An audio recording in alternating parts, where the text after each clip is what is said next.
Hola, ¿qué tal? Saludos y bendiciones. Aquí estamos nuevamente al servicio de todos ustedes para traer esta serie de enseñanzas sobre la influencia de la ideología en las misiones mundiales y en Europa. Hemos hablado en las dos últimas entregas. La primera entrega estuvimos hablando acerca del poder de las ideologías y también tocamos sobre el nuevo paradigma en la obra misionera, no solamente a nivel de Europa, sino a nivel mundial.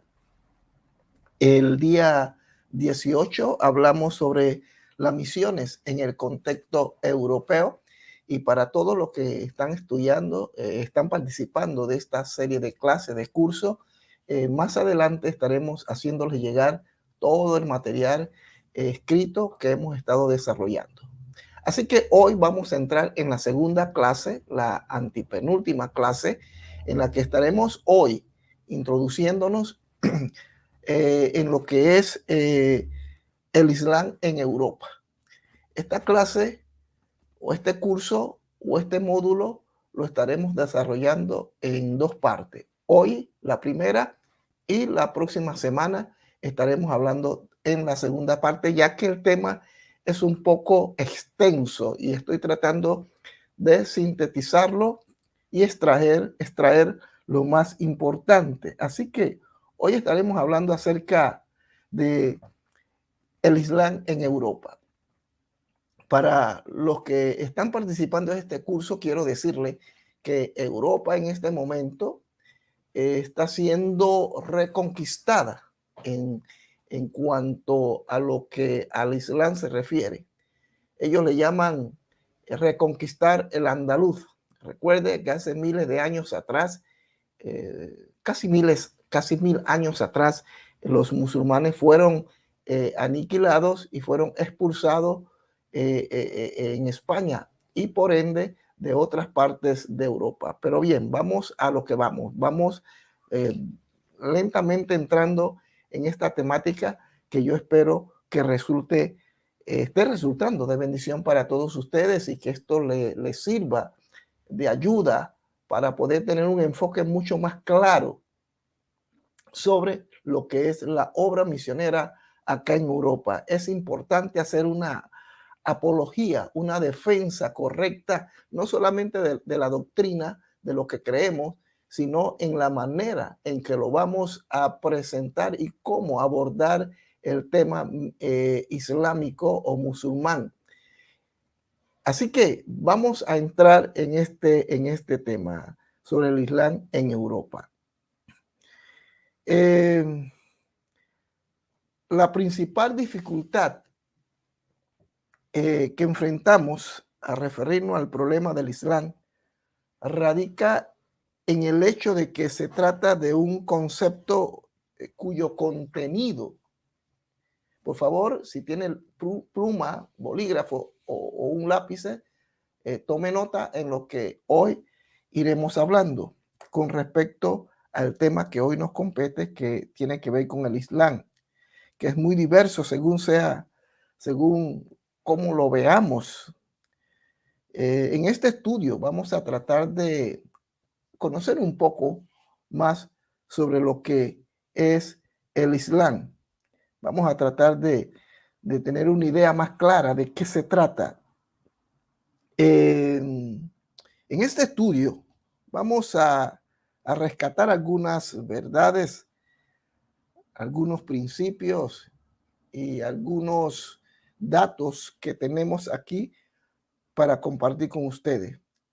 Eh, Cuando hablamos de una ideología, es algo que se adopta deliberadamente, es decir, intencionalmente, que puede ser construida prefabricada, modificada, incluso por la mera decisión de un grupo de estudio o de un congreso. Y ello no se aplica ciertamente a una religión, puesto que una religión es simplemente una religión o no lo es. Mientras que una ideología se basa en conceptos y actúa de manera deliberada, intencionada, construye, desconstruye, prefabrica, modifica. Mientras que cuando hablamos de una religión, tenemos que establecer que una religión es o simplemente no lo es. Llámense religión cristiana o religión musulmana u otra, ¿verdad? Tienen muy claro, tienen muy definido un plan, un propósito, una meta y hacia allá se dirigen. En el caso del Islam, que es lo que nos compete y del que hoy estamos hablando, no lo podemos enmarcar o ubicar como una ideología, aunque tiene ciertos componentes ideológicos. Pero vamos a enfocarlo y a manejarlo desde una perspectiva religiosa. Por eso las religiones son verdaderas o falsas. La originalidad o la imitación de otras religiones no son categorías relevantes para el estudio o enjuiciamiento de una religión. La ideología son instrumentos y frecuentemente un cúmulo de principios e inducciones que se supone que ayudan a la sociedad o a superar cierto tipo de conflicto o crisis y que pueden ser descartadas o suplantadas por otras después que se han logrado el propósito que se perseguía. Por ejemplo, el comunismo. El comunismo ha cambiado su manera de actuar. El comunismo se ha mudado, ha migrado, se ha adaptado a los nuevos tiempos y a los nuevos paradigmas, pero sigue siendo el mismo, pero con otra manera de poder presentar su ideología. Mientras que la religión como tal no cambia, sigue con el mismo principio, los mismos valores, los mismos propósitos como ya lo hemos planteado. Así sucede con el Islam. Por eso no podemos considerar el Islam simplemente como una ideología. Es más que eso, como la fe cristiana no es una ideología. Podemos tener ciertos elementos dentro de la misma, pero como tal, en términos generales, no es una ideología, no es una filosofía, es una convicción que se tiene. Entonces, los musulmanes también tienen sus convicciones. Mire, hablando sobre el Islam en Europa, la población musulmana de la UE o de la Unión Europea está ligada principalmente a la dinámica migratoria.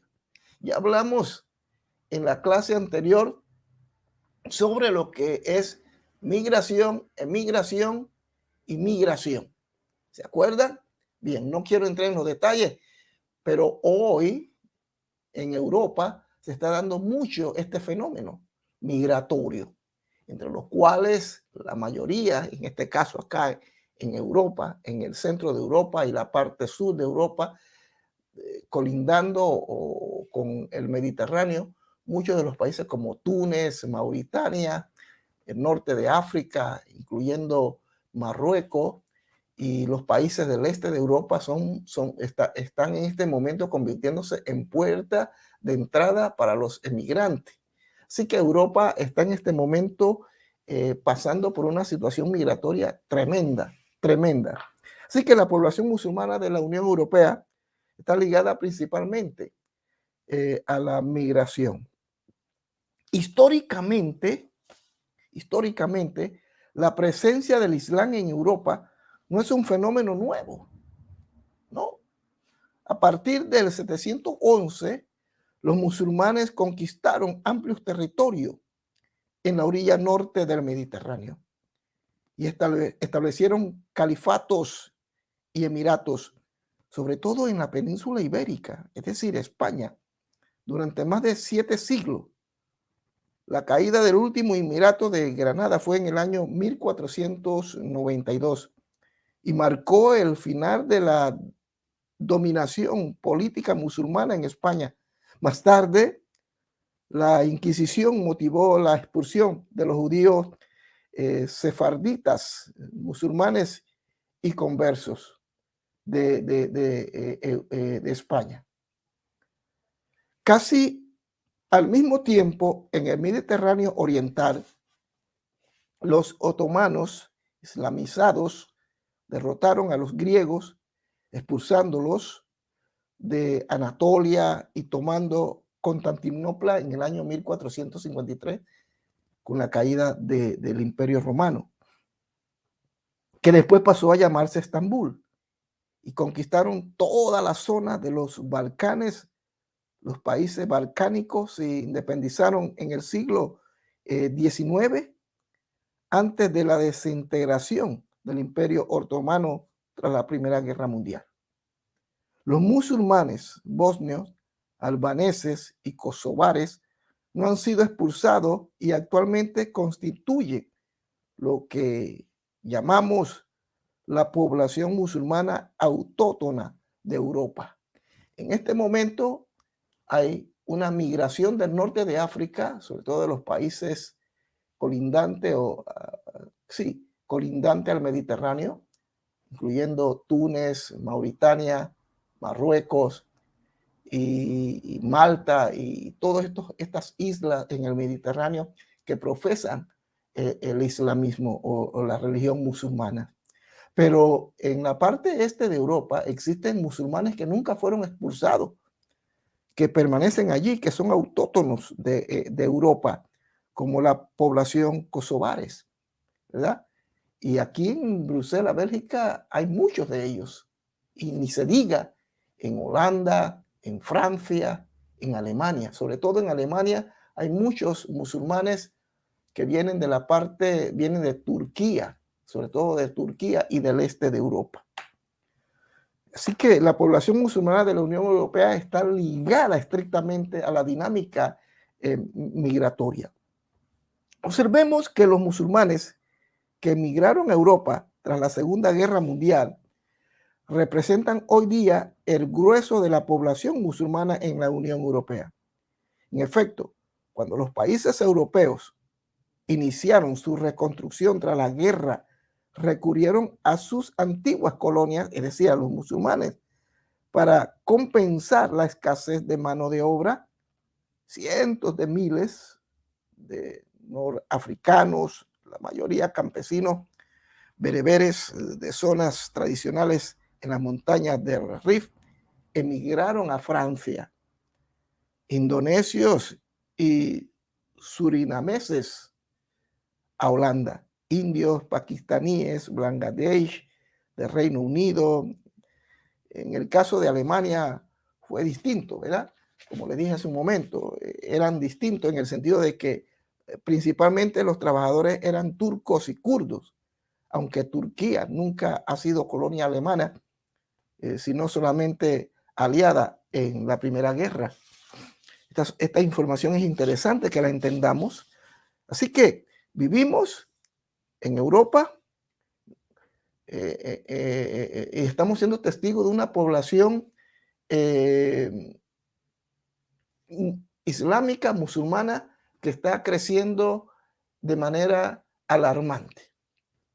Sobre todo aquellos que vienen del norte de África.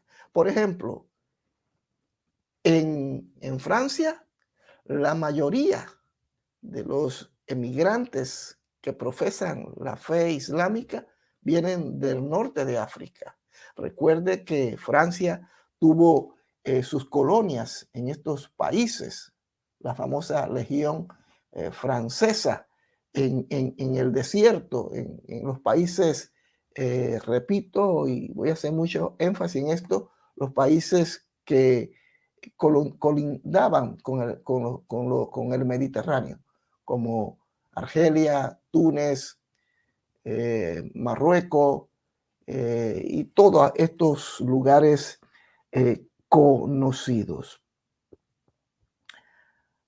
Así que es interesante que nosotros como cristianos y como futuros misioneros entendamos este fenómeno, porque dependiendo del conocimiento que tengamos, vamos a poder hacer una labor mucho más efectiva, conociendo ¿por qué en Europa el Islam cada día toma más cuerpo? Obviamente, no todos los trabajadores migrantes de los años 50 en Europa, que ya les he mencionado, eran musulmanes. Pero dado que el territorio inmediatamente circundante está formado por países musulmanes, tanto en el norte de África como en el Oriente Medio, colonizados sobre todo por países europeos, no es de extrañar que la mayoría de los trabajadores emigrantes en Europa sean musulmanes. Es muy difícil que vengan de América, porque tendrían que trasladarse miles y miles de kilómetros, mientras que estos países que están en la parte norte de África y oriental, les es más fácil movilizarse hacia acá. Además que los une una tradición colonial, ya que sobre todo Francia fueron países que colonizaron esta parte de los países meridionales del norte de África. En conjunto, estos trabajadores contribuyeron al boom económico de muchos países europeos, construyendo carreteras y vías férreas. La mayoría de las vías y de los metros, por ejemplo, aquí en Bruselas fueron construidos, y en Francia, en París, fueron construidos por estos emigrantes que pertenecieron en un pasado a las colonias tanto francesas como belgas. En el caso de Bélgica, las colonias en el Congo belga, trabajando en las minas de carbón, limpiando calles y oficinas, y en general haciendo aquellos trabajos que los europeos no querían hacer. Hasta el año de 1970 no hubo ningún problema, entre comillas, de la emigración, y mucho menos un problema, entre comillas, musulmán en Europa occidental. Los emigrantes eran en general invisibles en los lugares públicos, no tenían demandas concretas con respecto a su religión porque no pensaban quedarse. La mayoría de ellos tenían planes de regresar a sus países de origen y no sufrían discriminación ni prejuicio porque contribuían al bienestar de la sociedad europea. No había islamofobia como hoy sucede, aunque existía el racismo clasista. En resumen, la inmigración se veía como un regalo, no como una carga y mucho menos como una amenaza. Por tanto, era fácil para el europeo abrirse a todos estos inmigrantes. Repito, la mayoría de ellos venían de las colonias antiguas, las antiguas colonias tanto francesas en el norte de África como las colonias en el Congo belga y en otras latitudes del África y de la parte oriental del África. Entonces, de alguna manera tenemos que decir que Europa se sentía con la obligación de asumir una responsabilidad social con los inmigrantes. Además, la Segunda Guerra Mundial, como la primera, habían devastado Europa y no existía mano de obra. Así que ellos toman a estos inmigrantes y los traen a Europa. Para ese momento, estamos hablando ya en los años 50, 60 y sobre todo 70, no existía ese temor y ese problema que hoy Europa sufre. No existía ese temor hacia los musulmanes como se tiene hoy, sobre todo a raíz de los atentados del 11 de septiembre y de los atentados acá en Europa, sobre todo en Francia, en París. Entonces, a principios de los años 70, para ser más preciso, finalizó la bonanza económica europea. La gota que colmó el vaso fue la crisis del petróleo. Todos lo recordarán, los que tienen cierta edad, en 1973. la pajita que le partió la espalda al camello, como dicen los árabes.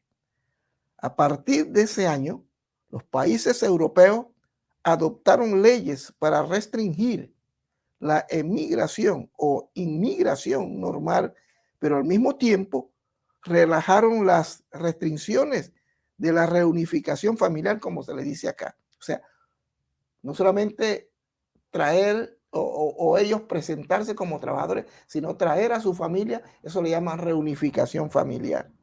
Y los estados establecieron leyes para que eso se diera, la reunificación familiar. Los inmigrantes se apresuraron a traer a sus familias. En términos estadísticos, la población emigrante creció significativamente en la década de 1970 y 1980. Económicamente, la proporción de trabajadores de este colectivo cayó en picado. Desde el punto de vista sociológico, se produjo un proceso de feminización de los inmigrantes y al mismo tiempo la presencia de niños inauguraba la fase de la segunda generación. Así que a partir de los años 80 empieza una segunda generación de inmigrantes. La mayoría de ellos, repito, eran de origen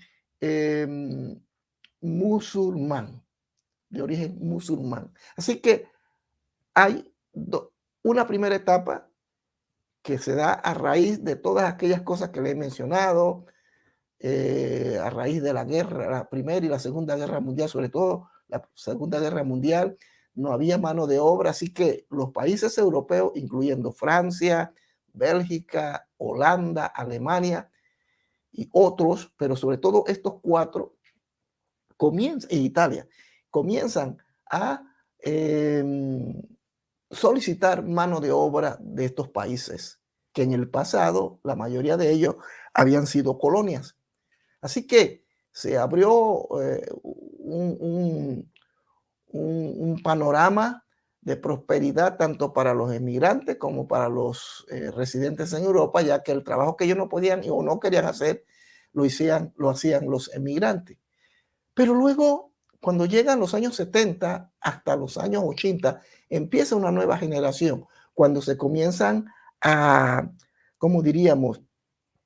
Empiezan los gobiernos a establecer ciertas normas que impedían de alguna manera que la migración que se estaba dando en aquel tiempo se comenzase a restringir hasta cierta manera. Aquí podemos observar un mapa sobre Europa y cómo la gente comienza a emigrar.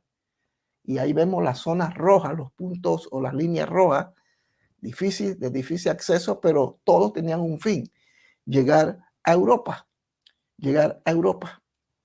Entonces, así que en el caso de Alemania, en el caso muy concreto de Alemania, podemos observar que pidieron mezquitas y minaretes, como les llaman ellos, los emigrantes, estoy hablando, los que comenzaron a llegar a partir de los años 80. En segundo lugar, se produjo una visibilización de los inmigrantes en el espacio público, de mujeres con velos, niños yendo al colegio, etc. En tercer lugar, las familias emigrantes se agruparon en determinadas zonas donde encontraban estructuras informales de apoyo y redes sociales. Las familias podían así mantener un contacto constante con sus países de origen por teléfono, internet o mediante viaje. Así que estamos observando que los musulmanes que emigraron a Europa tras la Segunda Guerra Mundial comenzaron a aprovechar aquellas cosas y aquellas facilidades que se les estaba dando, pero al mismo tiempo también debemos entender que los gobiernos estaban tomando carta, ¿verdad?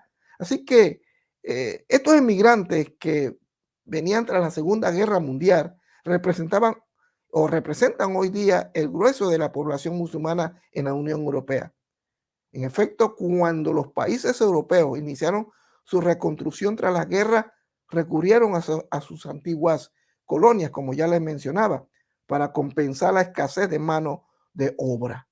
Así que ellos, es decir, los europeos, comenzaron a utilizar, a tomar aquellos emigrantes, aquellas antiguas colonias y lo traían a Europa para que hiciesen el trabajo feo, el trabajo sucio que los europeos no querían hacer o, como lo dice la historia, por causa de que no había mano de obra, porque mucha juventud había muerto en la Segunda Guerra Mundial. Así que, para terminar, en las 3 últimas décadas han ascendido radicalmente la inmigración matrimonial con la entrada de las 2 primeras generaciones en el mercado matrimonial. Sí, así llamémoslo, el mercado matrimonial, porque eso es lo que está sucediendo hoy acá. Así, por poner solo 2 ejemplos de Holanda, en 1999 al 2003, la inmigración matrimonial de los turcos aumentó hasta el 4.000 personas al año, en tanto que la de los marroquíes alcanzó un récord de 3.000 al año. Marroquí hablo de los que vienen de Marruecos. La inmigración matrimonial ha garantizado que continúe la elevada tasa de fertilidad en este colectivo, puesto que muchos hombres inmigrantes de segunda generación prefieren casarse en el país de origen con una mujer joven, tradicional y virgen, antes que con otra emigrante de segunda generación, como ellos. Obviamente, este tipo de inmigración ha mantenido intacta la dinámica migratoria y es muy típico, y eso se observa mucho acá en Bélgica, en Bruselas, donde los musulmanes, sea que vengan de Marruecos, de Argelia, del norte de África, de los países periféricos al Magreb o al Mediterráneo, se casan entre ellos porque es una estrategia para poder mantener la dinámica migratoria. Por ejemplo, aquí en Bélgica existen comunas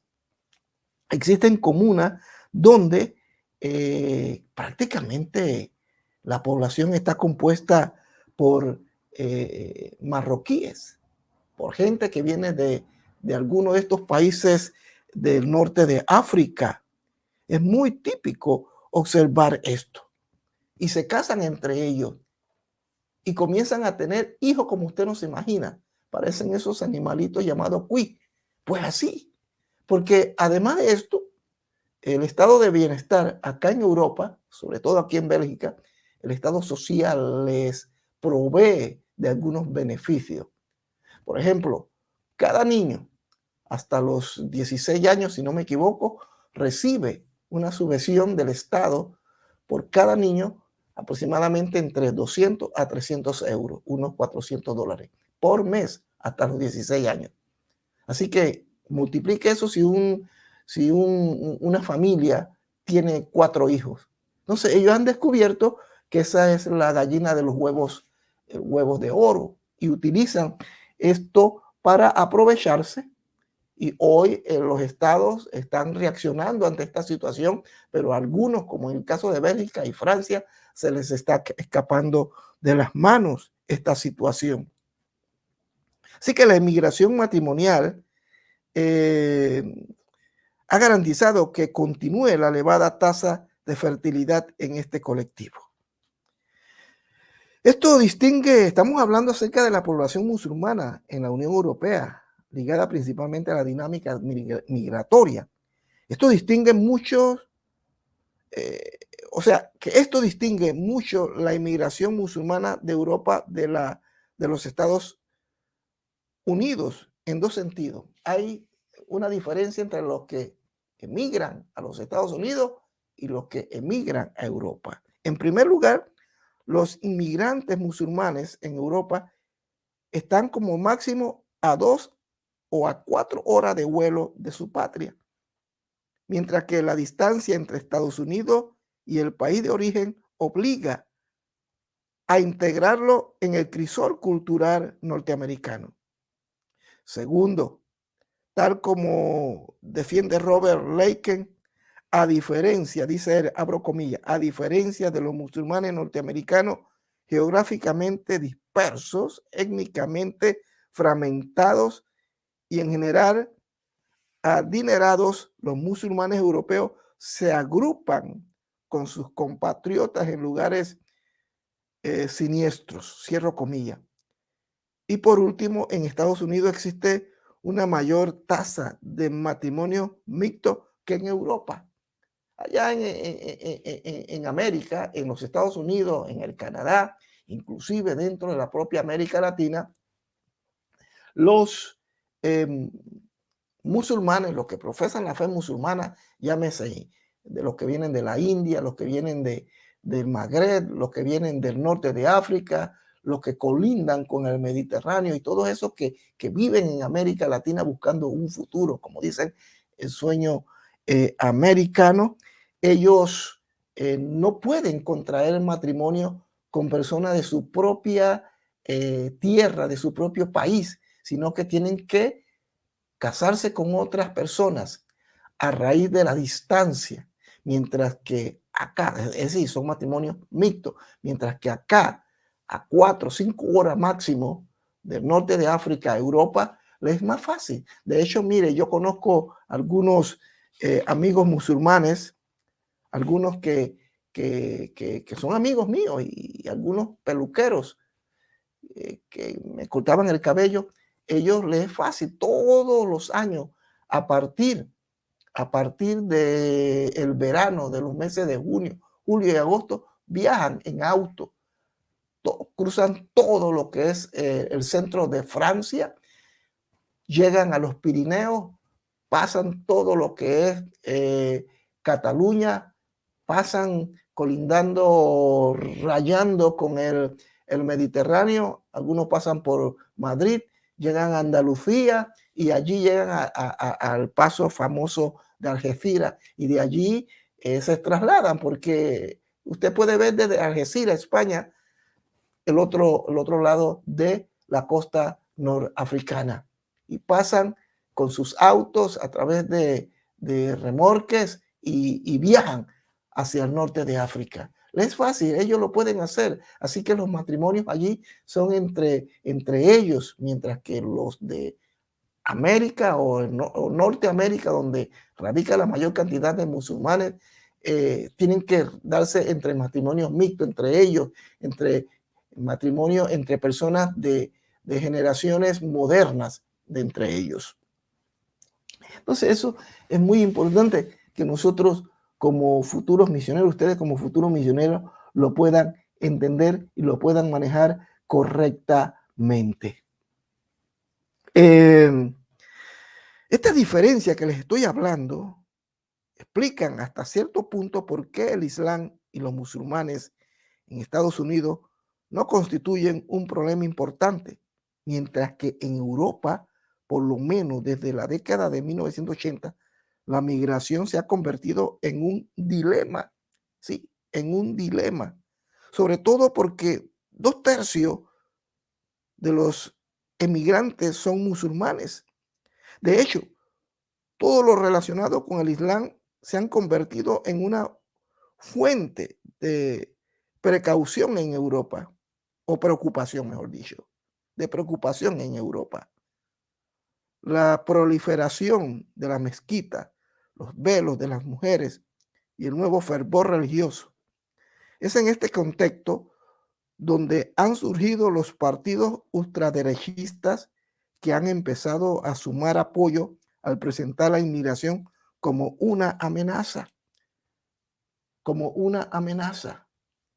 Por ejemplo, mire, en Francia, bueno, se le llama ultraderechista, pero si nosotros vamos al fondo nos daremos cuenta que son partidos que defienden los valores como el valor de la nación, como el valor de la familia, como la cultura, las costumbres. Estos son los partidos los que no caminan de acuerdo a esta ideología de partido llaman extraderechista o ultraderecha, como por ejemplo el partido Vox en España, el partido de Le Pen en Francia, el partido de la primera ministra italiana Meloni. A todos ellos se les señala como ultraderechistas. ¿Por qué? Porque a raíz de esta ola que se está dando en toda Europa, ellos están tomando medidas porque sus países están siendo amenazados. Así que yo en lo personal creo que es justo lo que ellos están haciendo y lo que ellos creen, y por eso han fundado estos partidos. Es lógico, es verdad, es cierto, sí, existen algunos que se han ido al extremo y que no podemos justificar ciertos comportamientos, pero en términos generales pienso que estos partidos, a quienes, repito, le llaman ultraderechistas, lo que están haciendo es defender sus fronteras, su cultura, porque se están dando cuenta que sus países están siendo absorbidos, en este caso, por el Islam. Se dice que para aproximadamente el año 2030 o 2050, casi el 80-90% de los franceses serán absorbidos por el Islam. Terrible, ¿no? Terrible. Entonces, hay una fuerte preocupación en Europa por causa de todo eso.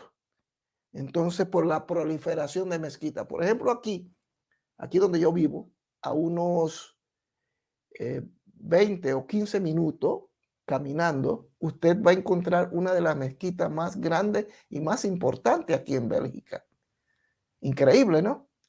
En Molenbeek, que es una de las comunas muy conocidas aquí en Bruselas, también existe una cantidad proliferante, si se puede utilizar el término, hay una proliferación de mezquitas en cada lugar. En Escarbet también hay mezquitas. Las mujeres usando el velo en las calles como si estuviesen viviendo en estos países musulmanes radicales, pero se les permite, hay libertad de religión, hay libertad de expresar lo que se cree, pero el temor de estos partidos como Le Pen en Francia, Vox en España, Meloni en Italia y así sucesivamente otros partidos, es que el temor de ellos es que se esté alimentando este monstruo y luego no se pueda detener. Algunos dicen, y yo soy uno de los que creo que eso puede estar sucediendo, que hay una demanda de parte de los musulmanes o un deseo de los musulmanes de reconquistar el andaluz, que fue perdido por ellos hace cientos de años atrás cuando fueron expulsados de España. Eso puede ser cierto. Entonces, existe este problema y no podemos ignorarlo. Entonces, de hecho, todo lo relacionado con el Islam se ha convertido en una fuerte preocupación en Europa. Y finalmente, para ir concluyendo y cerrando esta serie que hemos empezado hoy del Islam, recuerden que la próxima semana estaremos finalizando este estudio. ¿Quiénes son los musulmanes de Europa? ¿Quiénes son ellos? Bien, los musulmanes en Europa pueden dividirse en 6 categorías. Primero, los musulmanes autóctonos que viven en Europa desde hace muchos siglos, sobre todo en Bosnia, Albania y Kosovo, tierras donde el Islam es un vector histórico fundacional, pero también en Rumania y Bulgaria, donde son una minoría nativa, y Polonia y Crimea, hogar de la antigua población musulmana que conocemos como tártaros. Así que están los primeros, los musulmanes autóctonos, que han nacido, que fueron asimilados en su momento, pero que son originarios de allí, que no son producto de emigración, sino que son autóctonos. Lo segundo, están los musulmanes estudiantes, Estos son estudiantes y ejecutivos de los países musulmanes. Solamente en Francia ya hay unos 70.000 estudiantes del norte de África. Londres, por su parte, es la capital mundial de los ejecutivos árabes y musulmanes. Tercero, estamos hablando de los musulmanes en Europa. Estamos hablando de las categorías, la tercera categoría, musulmanes que entraron sin restricciones, como los ciudadanos de la Commonwealth, las antiguas colonias inglesas en Gran Bretaña, los argelinos en Francia y los surinameses e indonesios en los Países Bajos, es decir, Holanda. Cuarto, musulmanes que vinieron a Europa occidental para un periodo limitado como trabajadores migrantes en los años 50 y 70. 5. Musulmanes europeos nativos, nacidos en Europa de padres inmigrantes. Y 6. Solicitantes de asilos y refugiados, cuyo número ha aumentado mucho en los últimos años. Solo de enero del año del 2015, por mencionar un ejemplo, de enero a agosto del año 2015, entraron en Europa 235.000 refugiados, la mayoría procedentes de países musulmanes vecinos. Increíble, es increíble. Entonces, los musulmanes en Europa son millones. Recordemos que cuando hablamos de musulmanes, estamos hablando de la religión. Estamos hablando de los que profesan la religión islámica. Entonces, en este contexto, nosotros como misioneros o como iglesia misional, tenemos que considerar todo esto que les estoy mencionando. No podemos, como ya lo dije en una última entrega, no podemos desembarcar en Europa, en las costas europeas, y traer el evangelio y establecerlo a la brava, reprendiendo al diablo, sin considerar todo esto que les acabo de mencionar. Conociendo estas cosas que les estoy mencionando, va a ser mucho más efectivo la labor que en un futuro la iglesia panameña o la iglesia latinoamericana que quiere llevar a cabo este abordamiento en el evangelio a esta Europa posmoderna, posreligiosa, poscristiana, es conociendo estas cosas. Y así vamos a poder evitar algunos errores. Muy bien, llegamos aquí. La próxima semana será la última clase. Estaremos finalizando esta serie sobre la influencia de la ideología en las misiones mundiales y en Europa y el Islam, que hoy día tiene un crecimiento verdaderamente alarmante. Así que espero que participe de la próxima entrega donde estaremos finalizando este estudio, sobre todo esta entrega sobre el Islam. Dios me los bendiga, muchas gracias por su paciencia y espero que esta serie resulte de bendición para todos ustedes y que el Señor Todopoderoso sea en sus vidas. Recuerde, hermano, participe de los ensayos, de los tests que montamos en la plataforma para que así usted pueda evaluar el estudio que estamos haciendo. Dios me los bendiga muy ricamente. Ha sido un placer. Recuerde, estamos a vuestro servicio. Cualquier cosa, póngase en contacto con mi persona, con la información que seguramente ya algunos de ustedes tienen. Bendiciones para todos y buenos días.